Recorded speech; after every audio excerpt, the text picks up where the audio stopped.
sudah gabung ada Pak Lili, ada Bu Widya, Bu Elisa, dan secara khusus kami mengucapkan terima kasih kepada Pak Dadi yang sudah berkenan untuk meluangkan waktu kepada kita.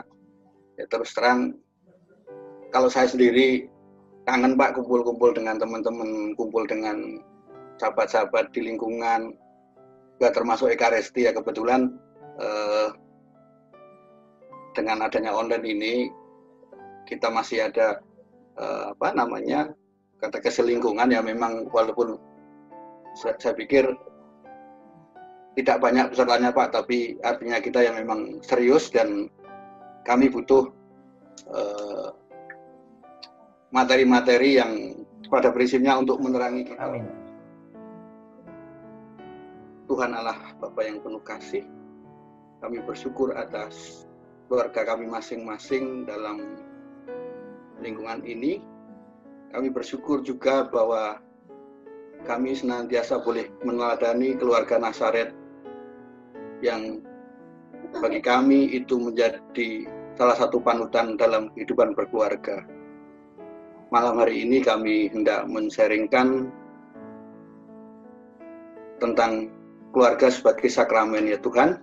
Kiranya Engkau sungguh hadir menerangi kami sehingga pertemuan ini bermanfaat bagi kehidupan kami, terlebih dalam berkeluarga kami, menerangi lingkungan, menerangi masyarakat pada khususnya.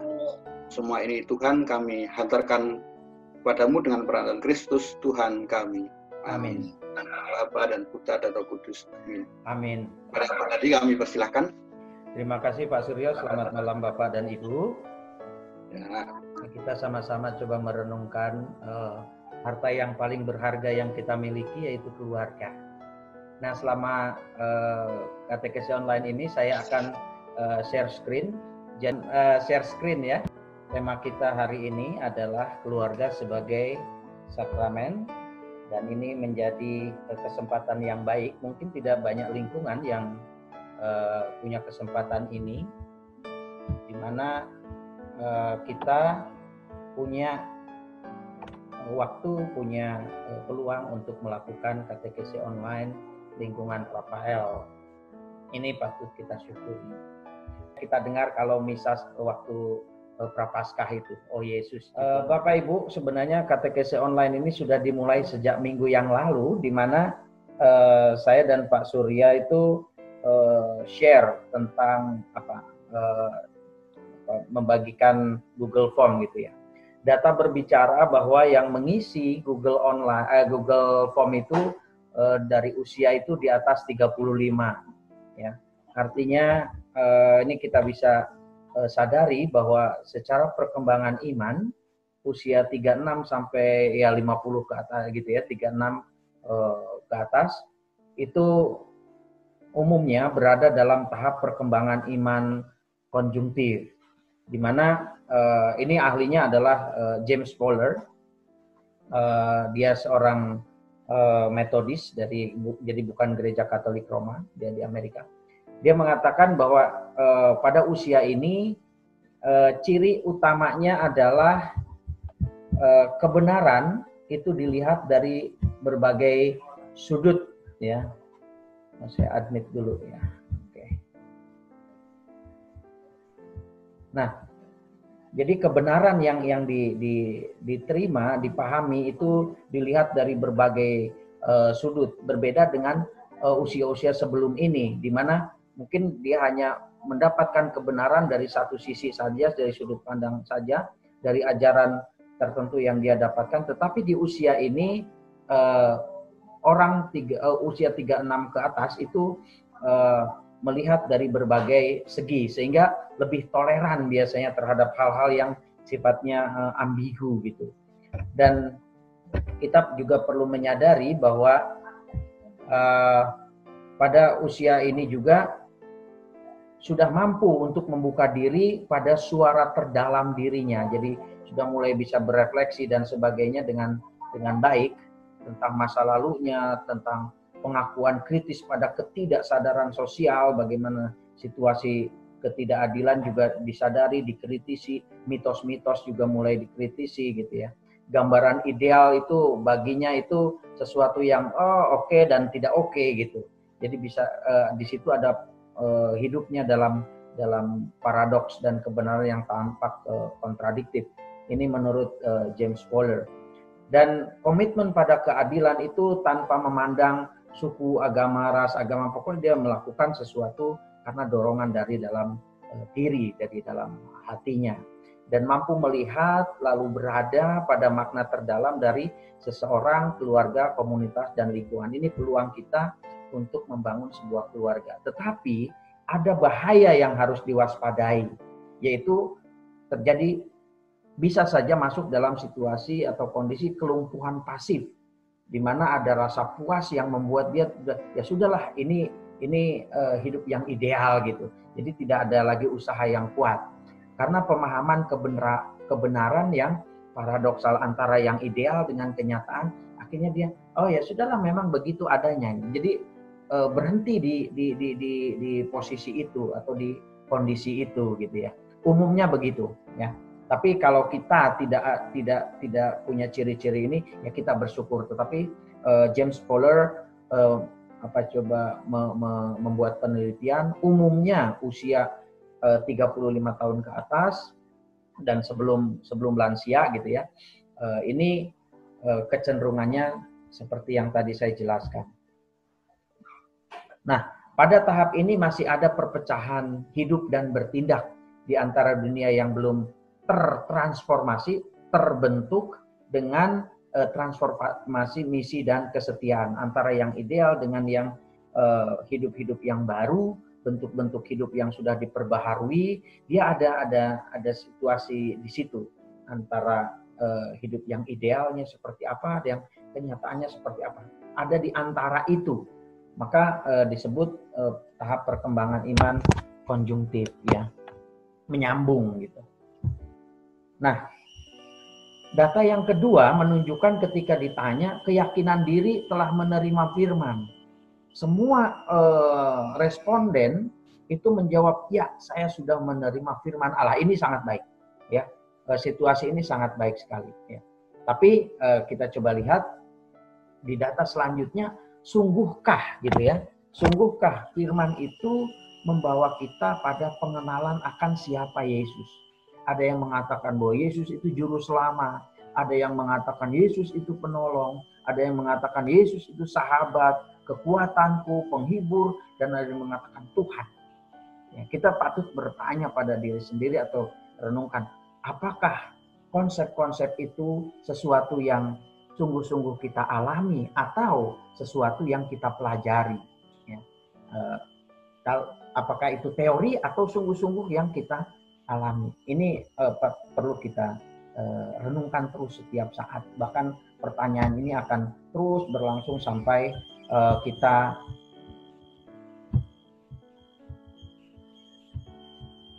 kembali kepada Bapa.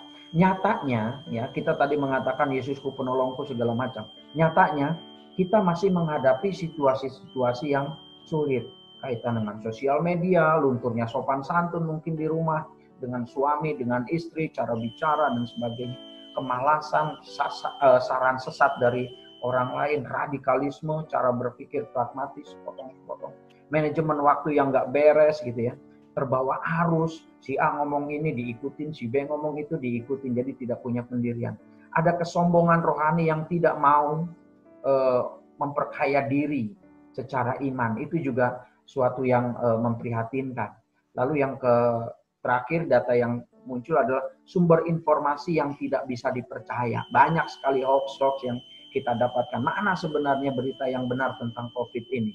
Apakah benar sudah ada obatnya atau belum? Siapa yang punya peran di sini gitu kan? Siapa yang sedang bermain sebenarnya? Tidak ada berita yang jelas.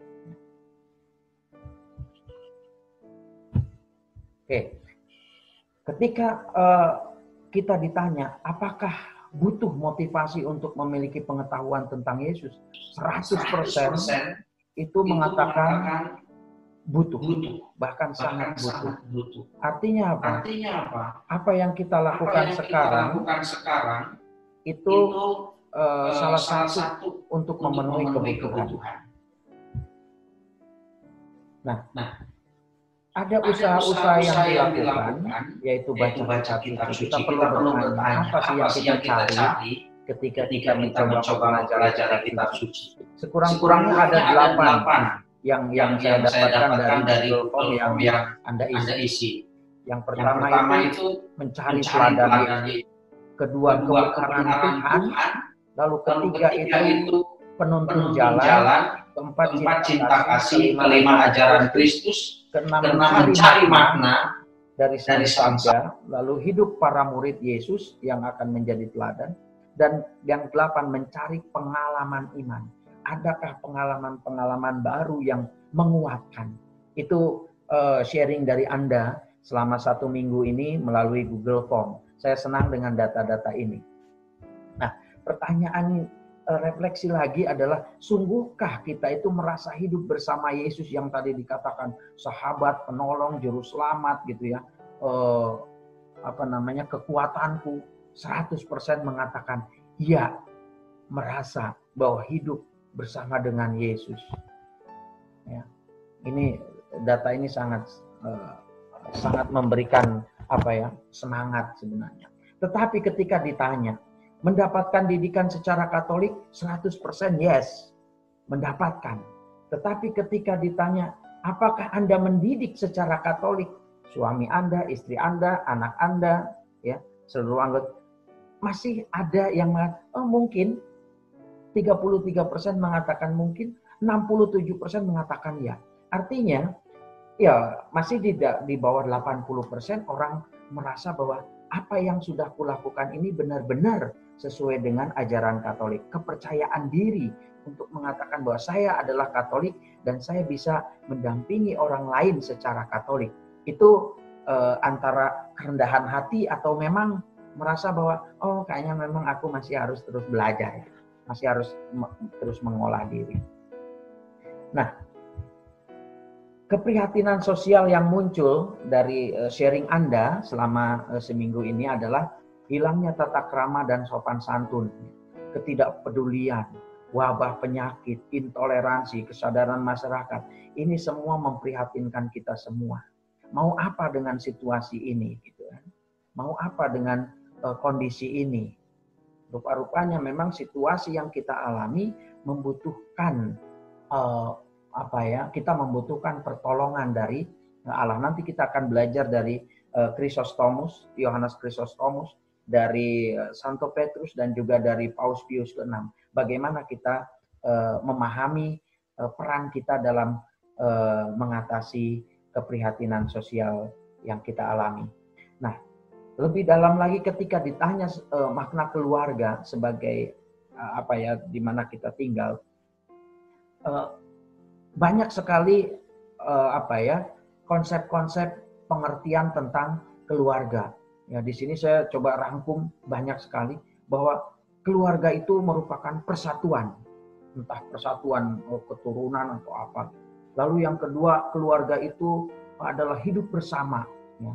Lalu gereja kecil, lalu keluarga juga dipandang sebagai anugerah dari Allah.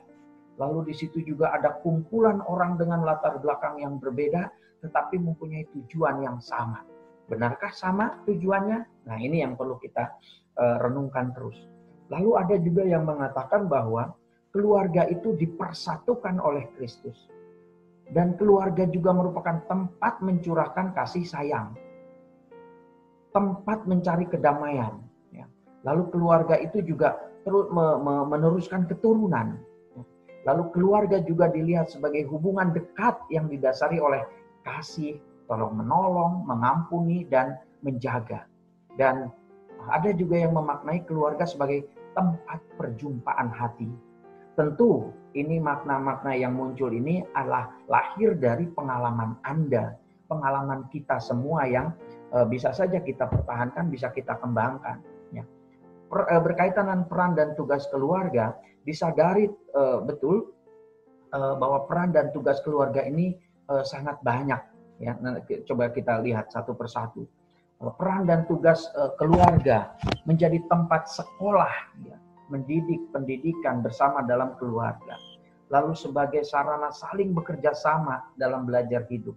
Lalu yang ketiga sebagai gereja inti yang saling menguatkan dan meneguhkan. Lalu ada juga yang menjawab bahwa keluarga menjadi wadah berkembangnya individu untuk menjadi pribadi yang mandiri, berdedikasi, dan penuh cinta kasih. Lalu keluarga itu punya peran menghadirkan cinta kasih dan kegembiraan. Ada juga yang mengatakan bahwa tugas keluarga itu bersatu menumbuhkan iman bersama, ya. Seperti keluarga Nazaret gitu ya. Ada yang mengatakan demikian. Lalu ada juga yang mengatakan bahwa peran keluarga adalah tempat untuk semua merasa nyaman, tempat untuk berkeluh kesah, tempat untuk bercerita, tempat wadah saling belajar. Lalu ada juga yang mengatakan bahwa keluarga itu tugasnya menerapkan dan mengamalkan ajaran gereja. Ada juga yang mengatakan keluarga menjadi gereja kecil, di mana Allah dihidupkan dalam relasi satu dengan yang lain. Dan ada juga yang mengatakan tugas keluarga adalah untuk saling mengasihi satu sama lain, dan peran keluarga itu sebagai pelaku kasih. Jadi bukan lagi objek, tetapi menjadi subjek yang sungguh-sungguh membawa, membagi, memecah-mecahkan anugerah Allah yang sudah diterima untuk orang lain, seperti dalam Ekaristi, memecah-mecahkan anugerah Allah yang sudah diterima untuk orang lain. Nah, menjadi keluarga yang mampu menghadirkan Yesus Kristus seperti apa? Ini gagasan dari Anda yang coba saya rangkum. Yang pertama adalah, jadilah keluarga itu gereja, sungguh-sungguh gereja. Yang kedua, bangunlah dengan doa dan baca kitab suci bersama. Aktif di lingkungan dan kegiatan keagamaan. Menjadi teladan nyata seperti Kristus sendiri. Menerapkan ajaran Kristus, saling peka dan peduli. Bangun quality time satu dengan yang lain, supaya saling menguatkan. Ini adalah ide-ide gagasan yang muncul dari Anda sebagai umat beriman. Bagaimana membangun keluarga yang sungguh-sungguh dikehendaki oleh Yesus Kristus. Nah, selanjutnya saya ingin, kalau tadi di bagian pertama, saya mengajak Anda untuk memahami apa yang ada dalam pengalaman hidup kita, real saat ini. Nah, tahap selanjutnya, saya ingin mengajak Anda untuk merenungkan, belajar dari seorang santo, Yohanes Chrysostomus namanya. Chrysostomus ini artinya bermulut emas, ya. Nama aslinya ya Yohanes aja biasanya itu. Tetapi supaya tidak tukar-tukar Yohanes yang mana nih gitu ya. Nah, karena dia pandai berbicara, pandai berkhotbah, dan khotbahnya sangat luar biasa, dia mendapat julukan ini. Saya ingin putarkan satu, ini gagasan dia sebelum video Chrysostomus. Santo Yohanes Chrysostomus mengatakan bahwa gereja rumah tangga adalah tempat Yesus Kristus hidup. Tempat Yesus Kristus hidup dan berkarya untuk keselamatan manusia dan berkembangnya kerajaan Allah. Ini luar biasa. Ketika dia mengatakan gereja rumah tangga adalah tempat Yesus, tentu rumahnya sendiri, tempat tinggalnya sendiri, itu ada Yesus yang hidup, yang berkarya di dalam rumahnya Santo Yohanes Chrysostomus. Saya meyakini ini ketika dia membagikan. Kita coba lihat video ini. Semoga ini sekitar 4-5 menit. Santo Yohanes Chrysostomus, uskup dan pujangga gereja.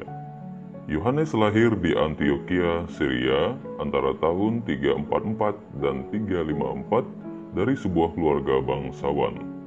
Ayahnya Sekundus, seorang bangsawan di Antioquia dan komandan pasukan berkuda kerajaan. Ibunya Antusa, seorang ibu yang baik. Yohanes dididiknya dalam tata cara hidup yang sesuai dengan kebangsawanan mereka.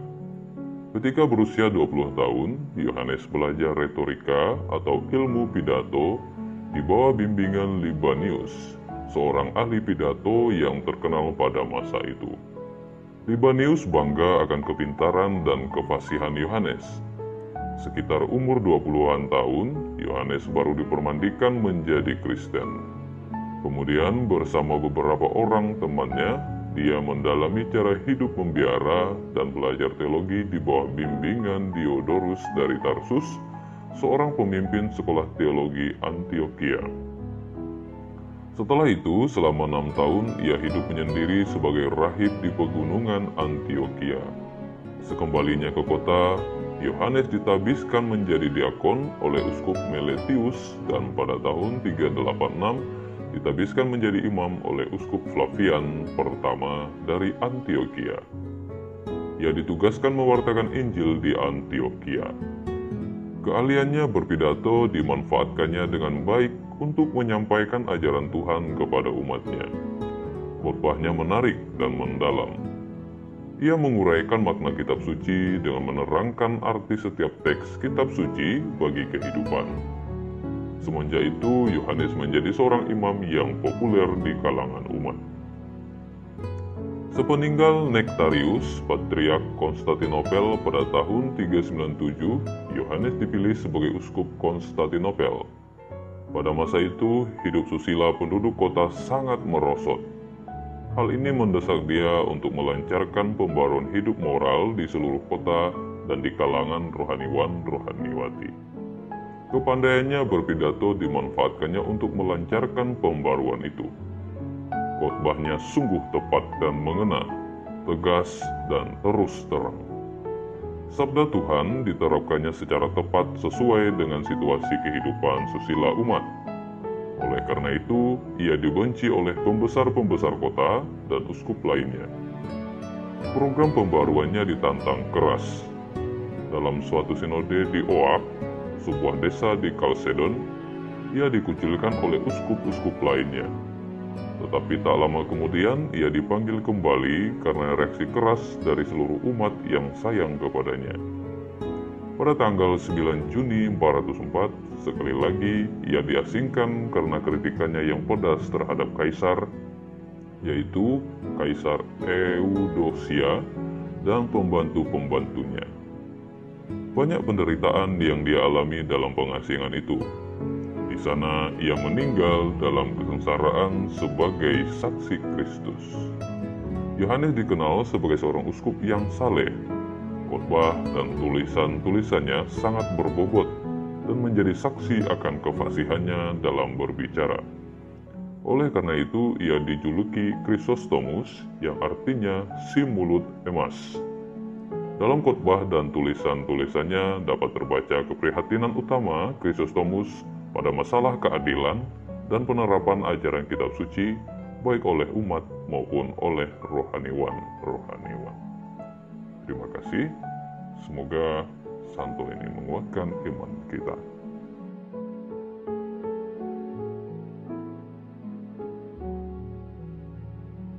Telah mendorongnya untuk menghayati keluarga sebagai tempat Yesus Kristus hidup dan berkarya untuk keselamatan manusia dan berkembangnya kerajaan Allah. Tentu ini dihayati dalam hidupnya, dan ketika dia menjadi uskup pun dia dikucilkan oleh kerajaan yang dimana dia melayani, karena dia mengkritik, ya, dia mengkritik cara hidup pemimpin kerajaan saat itu, di mana dipimpin oleh seorang perempuan, ya, seorang perempuan. Di video itu sebenarnya diceritakan sangat baik. Nah, saya teringat ketika nama Santo Yohanes Chrysostomus ini dengan Santo Yohanes pemandi gitu yang dipenggal kepalanya. Rupa-rupanya nama Santo Yohanes ini juga suka gitu ya, berkonflik dengan pemimpin atau ya pejabat gitu ya. Yang dialami oleh Santo Yohanes Chrysostomus juga sama sampai dia diasingkan. Tetapi yang terpenting adalah bagaimana pengalaman hidupnya dalam keluarga ini dibawa dalam karya pelayanannya.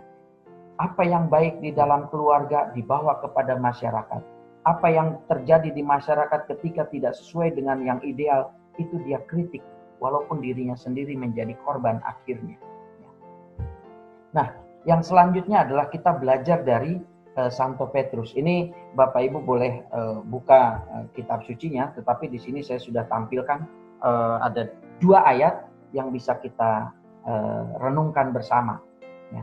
karena kuasa ilahinya telah menganugerahkan kepada kita segala sesuatu yang berguna untuk hidup yang saleh oleh pengenalan kita akan Dia yang telah memanggil kita oleh kuasanya yang mulia dan ajaib. Dengan jalan itu, Ia telah menganugerahkan kepada kita janji-janji yang berharga dan sangat besar, supaya olehnya kamu boleh mengambil bagian dalam kodrat ilahi dan luput dari hawa nafsu dunia yang membinasakan dunia. Kalau Bapak Ibu lihat di sini warna-warni gambar, ada warna yang kuning, ada warna merah, ada yang warna ungu, itu tentu saja saya punya maksud tertentu. Ya, kalau Bapak Ibu coba fokus pada warna kuning, di situ kata-kata kerja yang dilakukan oleh Allah. Allah menganugerahkan, Allah memanggil, Allah memberikan izin, membuat kita boleh mengambil bagian dalam kodrat ilahi. Itu Allah melakukan sesuatu lebih dulu. Ya, lebih dulu. Dan warna ungu itu menunjukkan apa yang diberikan oleh Allah kepada kita, yaitu segala sesuatu, apapun yang kita butuhkan. Lalu Allah juga memberikan janji-janji yang sangat memberikan harapan. Dan warna merah, ini adalah kualitas apa yang Tuhan berikan kepada kita. Sesuatu yang berguna, sesuatu yang berharga, sesuatu yang sangat besar. Apakah itu? Sesuatu yang berguna, sesuatu yang berharga, sesuatu yang besar, yaitu Allah memberikan kesempatan kepada kita untuk mengambil bagian dalam kodrat ilahinya. Supaya apa? Supaya kita luput dari hawa nafsu dunia yang membinasakan. Ini adalah pesan dari Santo Petrus untuk jemaatnya. Ini surat kedua Petrus bab 1 ayat 3 sampai 4. Kenapa Petrus itu sampai menulis pesan ini? Ini yang perlu kita dalami. Mengapa jemaat Petrus sampai 3 kali itu ditunjukkan oleh Petrus apa yang dilakukan oleh Allah, menganugerahkan, memanggil, menganugerahkan, memberi izin agar boleh mengambil bagian, ya, memperbolehkan. Ya. Kita lihat siapa sebenarnya jemaat Petrus ini sebagai latar belakang. Bagaimana Petrus bisa menuliskan pesan suci ini? Apa yang menggelisahkan hatinya sebenarnya? Yang pertama, siapakah jemaat Petrus saat itu? Ya, orang Kristen bukan Israel yang telah menerima surat pertama Petrus. Jadi itu ada di ayat 1, di 2 Petrus 3 ayat 1. Itulah jemaat yang surat ini ditujukan. Orang Kristen bukan Israel yang telah menerima surat pertama. Jadi sebelumnya sudah menerima. Artinya kita sudah menerima firman. Seperti Bapak Ibu men-sharingkan. Sudah terima firman, sudah 100% mengatakan. Nah ini kurang lebih sama seperti kita. Kita sudah menerima ini. Ya, sudah menerima firman sama dengan orang Kristen yang bukan Israel yang telah menerima surat itu. Yang kedua, jemaat Petrus adalah sekelompok Kristen yang sedang mengalami situasi kemurtadan internal yang mengancam masa depan gereja. Para nabi palsu, guru-guru palsu, menyebarkan ajaran-ajaran sesat yang membinasakan. Sama seperti yang kita alami sebenarnya ketika saya tanya apa situasi yang memprihatinkan. Anda semua sudah menyebutkan banyak tadi. Ya, artinya surat ini cocok untuk kita. Surat ini ditunjukkan juga untuk kita yang sedang mengalami situasi yang tidak menyenangkan. Lalu yang ketiga adalah kelompok Kristen yang sedang memerlukan dorongan dan motivasi. Kalau Anda ingat tadi, angkanya berapa persen ketika saya tanya seberapa kuat atau besar Anda itu membutuhkan motivasi berkaitan dengan pengetahuan akan Kristus. 100% mengatakan, saya butuh. Nah, kelompok Kristen ini juga adalah orang-orang yang sedang memerlukan dorongan dan motivasi kuat untuk terus bertumbuh dalam pengetahuan tentang Yesus Kristus dan menjadikan panggilan dan pilihannya menjadi semakin teguh. Tidak salah Anda, tidak salah saya itu memberikan diri dibaptis dalam gereja Katolik. Ini keluarga sebagai gereja domestika. Keluarga adalah tubuh Kristus. Kalau tadi Yohanes Chrysostomus mengatakan bahwa keluarga tempat Yesus berkarya, Pius ke-6 mengatakan gereja domestika, yaitu keluarga kita, itu adalah tubuh Kristus sendiri. Nah, ini sangat ya saya bangga gitu sebagai orang Katolik punya dalam keluarga Katolik.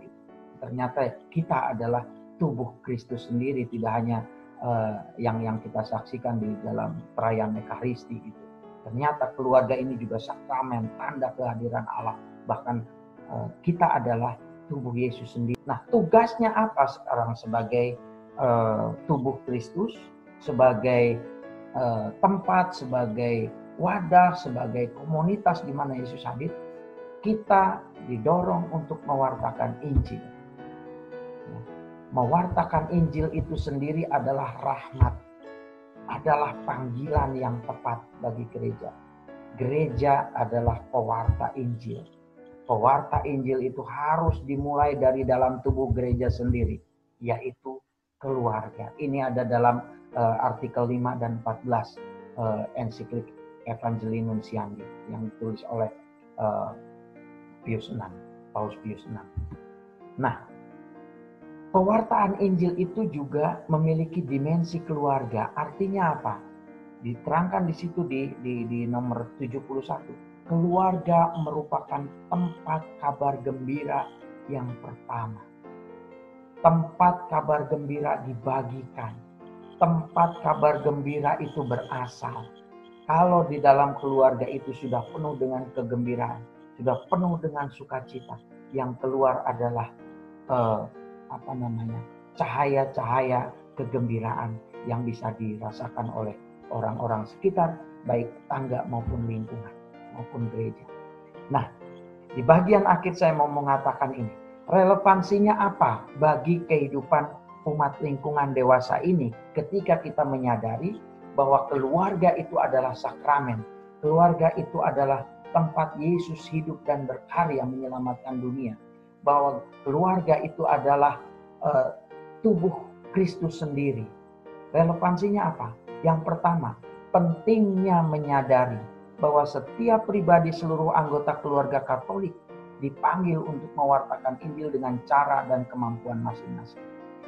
Mulai dari anak-anak sampai lansia, di dalam keluarga itu punya kemampuan, punya kesempatan, punya panggilan untuk mewartakan. Ini yang perlu kita terus bangun kesadaran ini. Yang kedua, pentingnya menyadari bahwa untuk menjadi pewarta perlu memiliki pengetahuan dan pengalaman akan Yesus Kristus seperti yang disampaikan oleh Santo Petrus. Maka ketika kita coba mendalami, membaca mulai dengan surat Petrus, di situ Petrus banyak menunjukkan siapa Yesus sebenarnya. Maka dalam kesempatan lain Petrus yang menjawab, engkau adalah Mesias, gitu ya. Ini pengetahuan iman yang kalau hanya berhenti di kitab suci itu hanya akan menjadi teori, tetapi saya lihat dari Google Form yang saya bagikan, Anda sudah coba untuk membagikan pengalaman bersama Yesus. Siapakah Yesus ya? Lalu yang ketiga relevansinya adalah pentingnya menyadari situasi dan kondisi memprihatinkan yang terjadi di sekitar kita. Bapak Uskup Ignatius Kardinal Suaryo itu mengajak kita untuk berdoa mohon keprihatinan.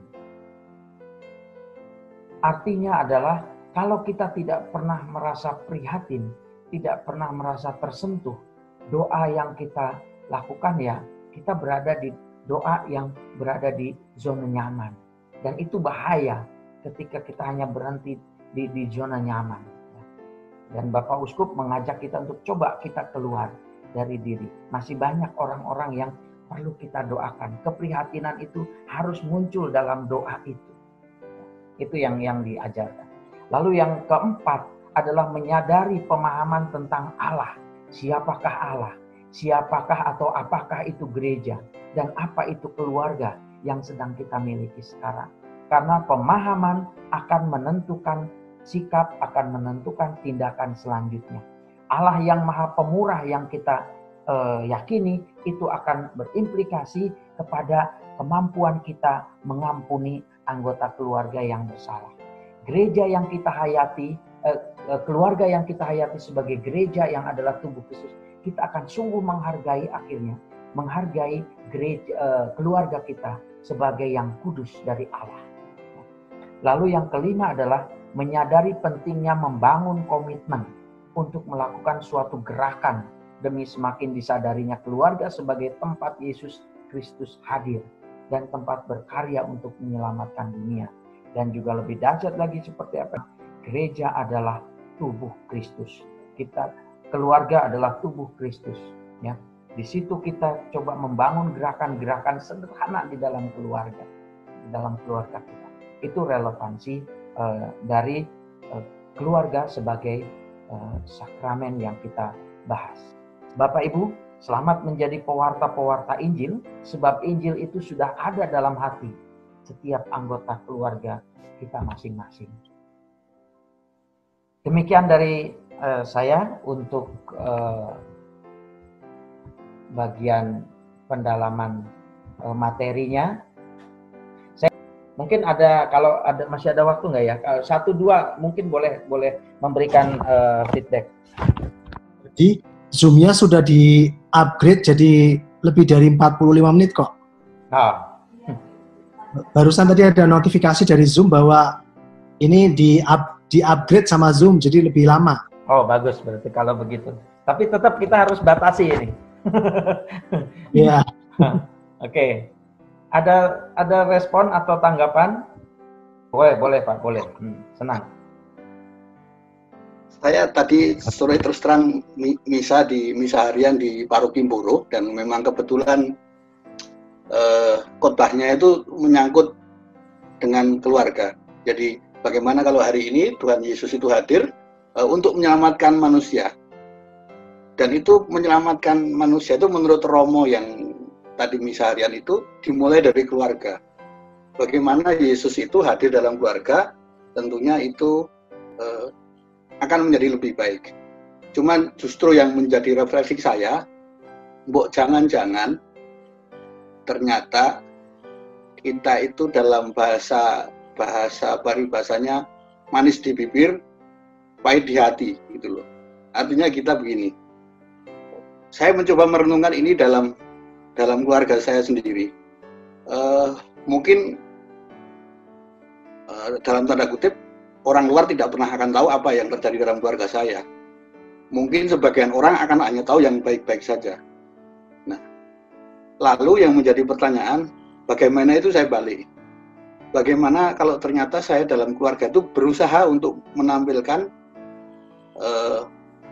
dari kacamata yang jelek itu menjadi yang baik.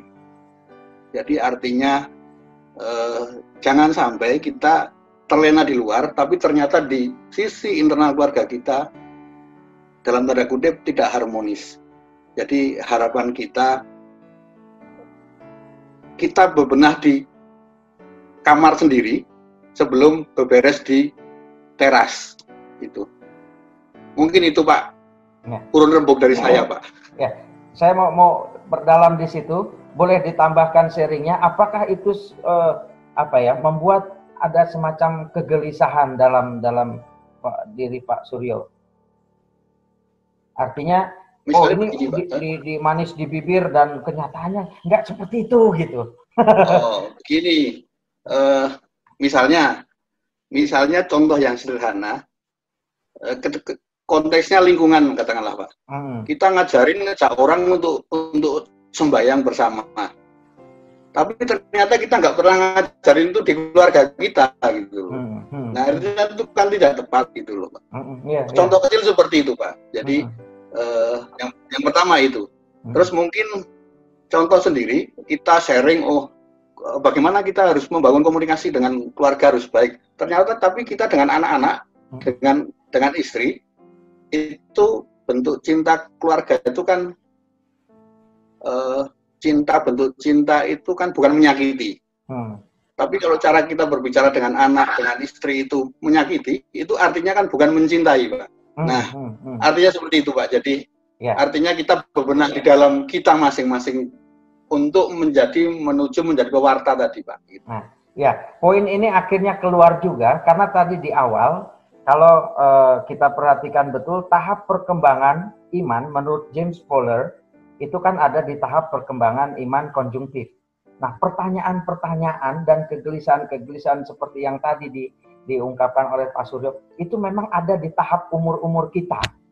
Kenapa ya? Idealnya begini tapi kok kenyataan itu memang disitulah pengertian dari perkembangan iman konjungtif adanya di situ. Nanti akan berubah seiring perjalanan waktu di mana tahap perkembangan imannya akan menjadi tahap iman universal.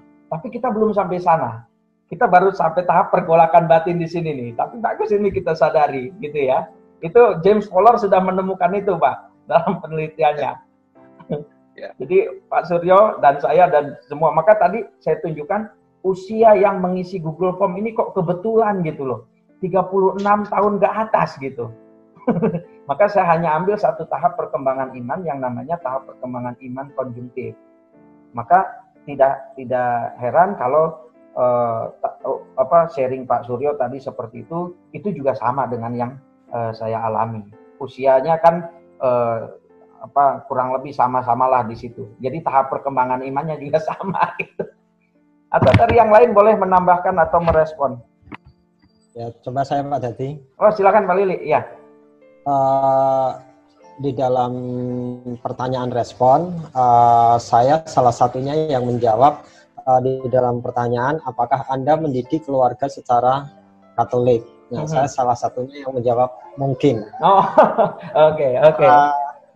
Ya, kalau secara teori emang harusnya iya, karena di dalam waktu kita menikah ada pertanyaan seperti itu. Kita harus mendidik keluarga secara Katolik. Itu secara teori, tapi dalam kenyataannya, dalam kehidupan sehari-hari, kadang kita nggak bisa seperti itu. Kadang sering bertengkar, cekcok, kemudian marah. Nah, diantaranya itu. Kadang kalau secara Katolik kan harusnya ada kasih, kita ngajarin anak penuh kasih, tapi kadang kita marah-marah. Nah, diantaranya itu salah satunya gitu. Yang itu nggak termasuk dalam ajaran kasih. Nah, itu diantaranya.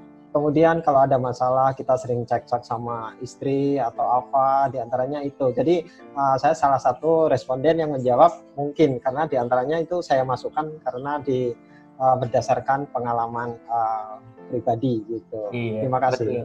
Iya, bukan suatu kebetulan ketika saya ambil tokoh Petrus. Ya. Petrus juga awal-awal ditanya, apakah engkau mencintaiku? Sampai 3 kali dia menjawab, ya Tuhan, aku mencintaimu, kan begitu. Ya. Jadi kalau diibaratkan gereja itu adalah pribadi yang terluka. Jadi ya justru karena Yesus itu hadir ya karena kita terluka itu. Jadi jatuh bangun dan sebagainya ya kita nikmati dan kita sadari betul ya, dengan sharing seperti ini kan akhirnya kita merasa dikuatkan, bukan dikuatkan untuk semakin songong gitu ya. Tetapi ya dengan berbagi, oh akhirnya aku disadarkan, aku menjadi lebih harusnya seperti apa gitu. Ada proses penyadaran di situ.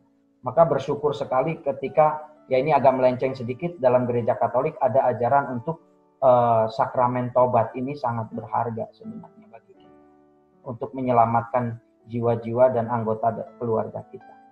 Bahkan dalam keluarga pun kalau kita mau, bahkan kemarin disarankan ketika Kamis Putih itu kalau masih ingat, silahkan membasuh kaki anggota keluarga yang ikut dalam misa online misalnya. Kenapa kita hanya melakukan pada hari Kamis Putih saja? Atau sungguhkah ada gerakan-gerakan sederhana dalam kehidupan sehari-hari yang berani untuk mengatakan, oh minta maaf segala macam. Saya kira kita adalah gereja yang terluka, gereja keluarga yang terluka, yang ya butuh Yesus gitu.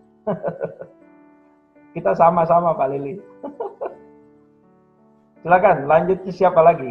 Pak Umat ya? Bagaimana Pak Surya? Baik, kita doa umat Pak. Mungkin ada umat kita yang sedang sakit atau yang butuh kita perhatikan, walaupun Pak Sandi bagaimana kabarnya ya? Pak Sandi sudah pulang dari rumah sakit. Oh syukurlah, ya oke. Marilah kita berdoa.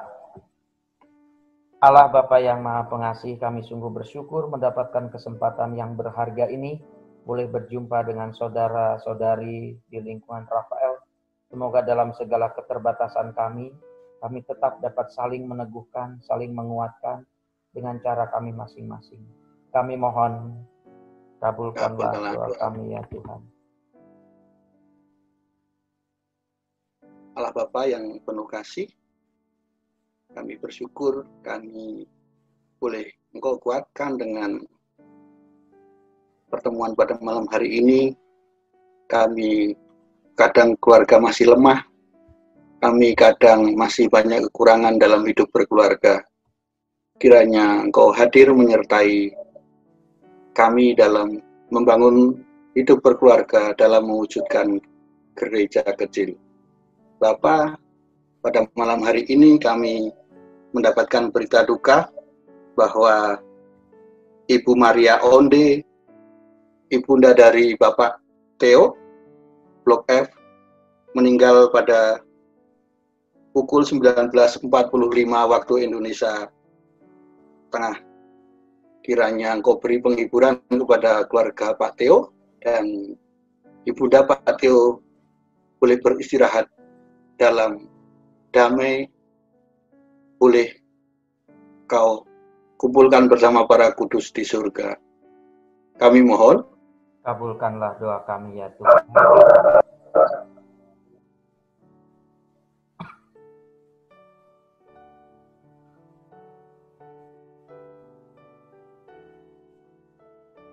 Kami juga bersyukur untuk kesehatan yang boleh dirasakan oleh Pak Sandi setelah beristirahat. Semoga dalam masa pemulihan ini, Pak Sandi sungguh benar-benar kembali pulih dan dapat beraktivitas seperti biasa. Kami mohon. Kabulkanlah doa kami ya Tuhan. Allah Bapa, itulah doa-doa permohonan, doa-doa yang kami aturkan kepadamu. Dan kami ingin menyatukan doa-doa permohonan pujian kami kepadamu dengan doa yang diajarkan oleh Yesus Kristus sendiri. Bapa kami yang ada di surga, dimuliakanlah namamu, datanglah kerajaanmu, jadilah kehendak-Mu di atas bumi seperti dalam surga. Berilah kami rezeki pada hari ini, dan ampunilah kesalahan kami, seperti kami pun mengampuni yang bersalah kepada kami. Dan janganlah masukkan kami ke dalam percobaan, tapi bebaskanlah kami dari yang jahat. Amin. Kemuliaan pada Bapa dan Putra dan Roh Kudus, sekarang selalu dan sepanjang segala abad. Semoga Allah yang Maha Pengasih dan Penyayang senantiasa melindungi kita dari segala mara bahaya dan wabah COVID Corona. Dalam nama Bapa dan Putra dan Roh Kudus. Amin. Terima kasih Bapak dan Ibu. Semoga pertemuan ini sungguh-sungguh menguatkan kita satu dengan yang lain. Selamat malam, saya kembalikan kepada Pak Suryo kembali. Baik, kesempatan yang sungguh baik, boleh kami terima, boleh kami sharingkan apa yang menjadi pelajaran pada malam hari ini. Tentunya kita sebagai keluarga Katolik di tengah situasi yang tidak baik terus berkembang, kita menteladani keluarga Kudus Nazaret, sehingga kita semua sungguh mampu menciptakan keluarga menjadi sebuah sakramen. Kami mengucapkan terima kasih secara khusus pada Pak Dadi yang sudah memberikan materi ini, dan memang sesuai komit kita, memang tidak perlu banyak Pak untuk orang kita mau belajar. Kita sadari memang kita yang terketuk hatinya, dan kita yang merasa kita butuh Pak. Jadi memang kalau kita butuh, kita akan mencari. Mungkin itu saja Pak Dadi pada malam hari ini, dan terima kasih kepada Bapak Ibu yang sudah menyempatkan waktu untuk terus belajar tentang iman di dalam lingkungan ini. Semoga ini sungguh menguatkan keluarga Bapak Ibu sekalian. Saya kira cukup. Terima kasih pada yang sudah berkenan. Ada Pak Lili, Pak Andre, ada Pak Ugo, Bu Elisa, Bu Widya, dan Bu Ida. saya kira cukup, dan selamat malam, selamat beristirahat, berkah dalam. Berkah dalam. Ya. Terima kasih. Bu Melia, Pak, belum disebut loh, ada loh. Oh. Bu Melia maksudnya terwakili oleh Pak Ugo. Kita salah sendiri dong. Kalau istri saya nggak mau soalnya. Ya. Nggak mau. Bu Andre gitu nggak mau soalnya istri. Jadi perkembangan peserta iman tadi bagus tadi. Bukan perkembangan peserta iman tadi bagus tadi. Nggak ada pengumuman Pak Suryo?